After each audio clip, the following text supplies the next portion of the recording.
Assalamualaikum warahmatullahi wabarakatuh. Apa kabar teman hati yang dirahmati oleh Allah Subhanahu wa taala? Semoga sapaan saya ini menyapa teman hati semuanya dalam keadaan sehat walafiat dan tentu saja dalam lindungan Allah Subhanahu wa taala. Alhamdulillahirabbil alamin, saya Yasir Neneama bisa menyapa teman hati semuanya dalam program Kalam Hati.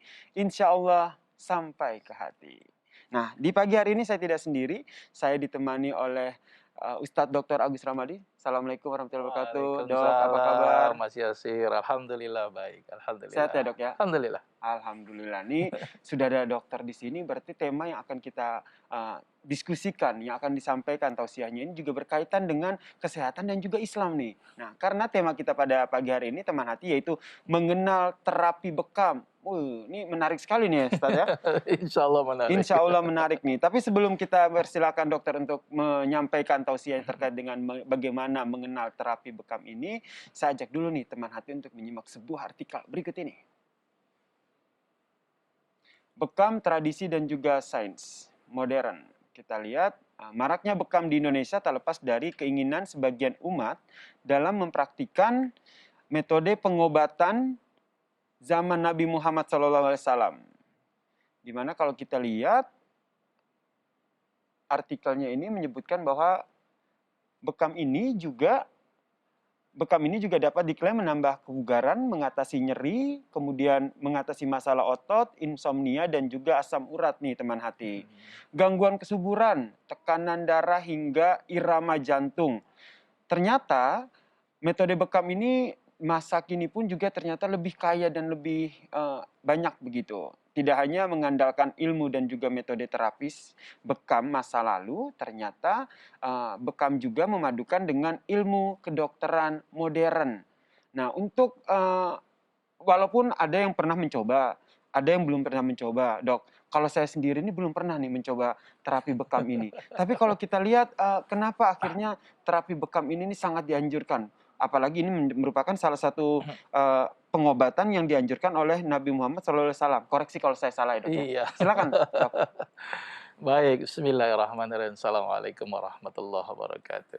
Waalaikumsalam warahmatullahi Senang nih wabarakatuh. bertemu dengan Mas Yasir ya. Mas Yasir sehat ya? Sehat. Sehat, alhamdulillah. Alhamdulillah. Jadi ada sebuah hadis yang berbunyi afdolama tadawaitum bihil hijamah.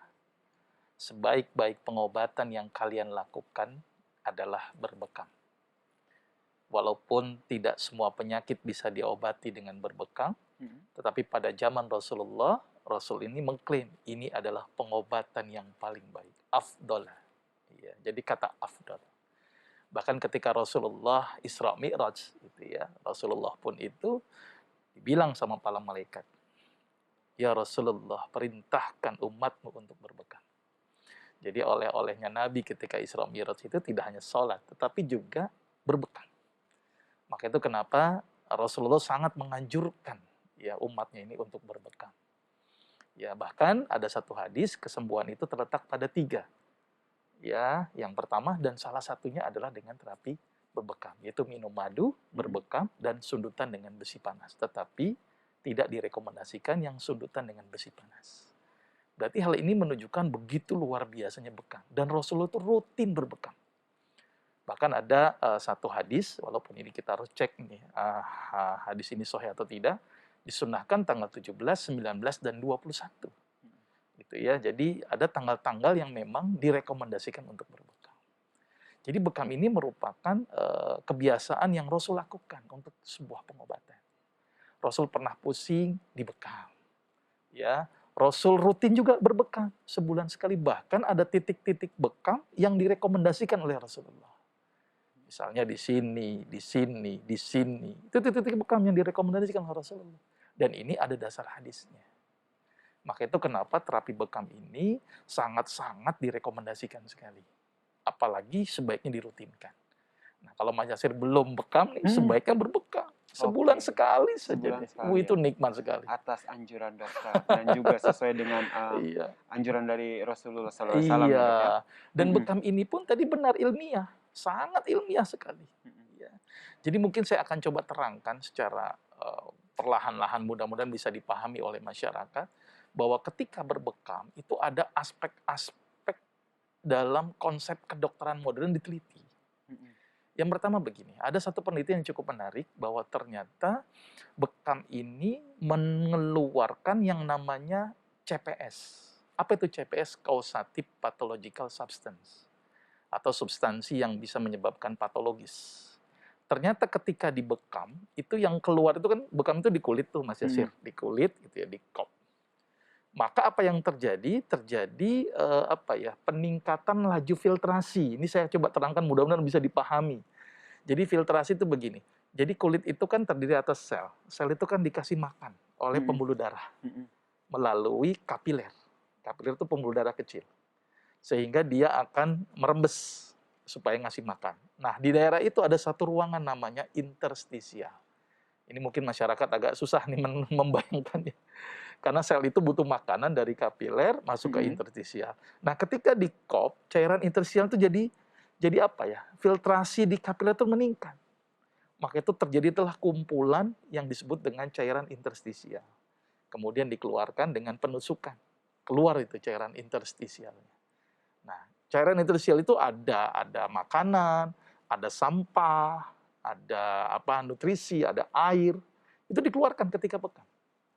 Maka itu kenapa banyak penelitian-penelitian ternyata bekam itu sangat bagus untuk mengeluarkan zat-zat yang tidak berguna. Asam urat ikut keluar, kolesterol buruk juga ikut keluar. Makanya tadi benar tuh artikel tadi.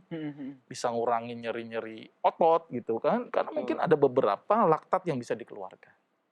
Maka itu kenapa bekam ini sangat bagus. Bahkan ada lagi penelitian bahwa ternyata bekam mengeluarkan satu zat yang namanya nitrit oxide. Apa itu nitrit oxide?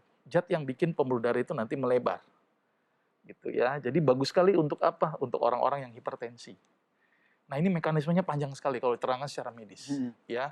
Jadi bekam itu jadi mengaktifkan nitrit oxide, tapi juga bekam juga mengaktifkan endorfin. Apa itu endorfin? Bikin nyaman. Hormon bahagia, Hormon bahagia. nyaman, begitu ya kan? Makanya kalau pengen bekam atau pengen bahagia, salah satu dengan berbekam. Betul. Endorfinnya teraktivasi dengan rangsang nyeri, endorfinnya juga teraktivasi dari dari bagian kulit yang mengeluarkan zat endorfin juga ketika dirangsang dengan penusukan. Berarti kalau yang galau-galau gitu, salah satu cara untuk bahagia tuh bekam gitu Salah bisa ya dok satunya ya? dengan berbekam. Maka itu artikel tadi keren sekali itu.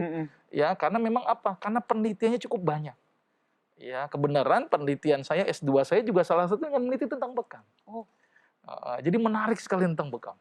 Nah, saya meneliti bekam itu salah satunya aspeknya tadi, ya, mengeluarkan zat-zat apa yang tidak berguna di dalam tubuh. Oke, ini menarik sekali nih. Tadi sudah dijelaskan sama dokter bahwa ternyata bekam ini tidak hanya dianjurkan oleh Rasulullah, tapi memang secara keilmuan, secara penelitian itu juga bermanfaat banget nih buat tubuh kita.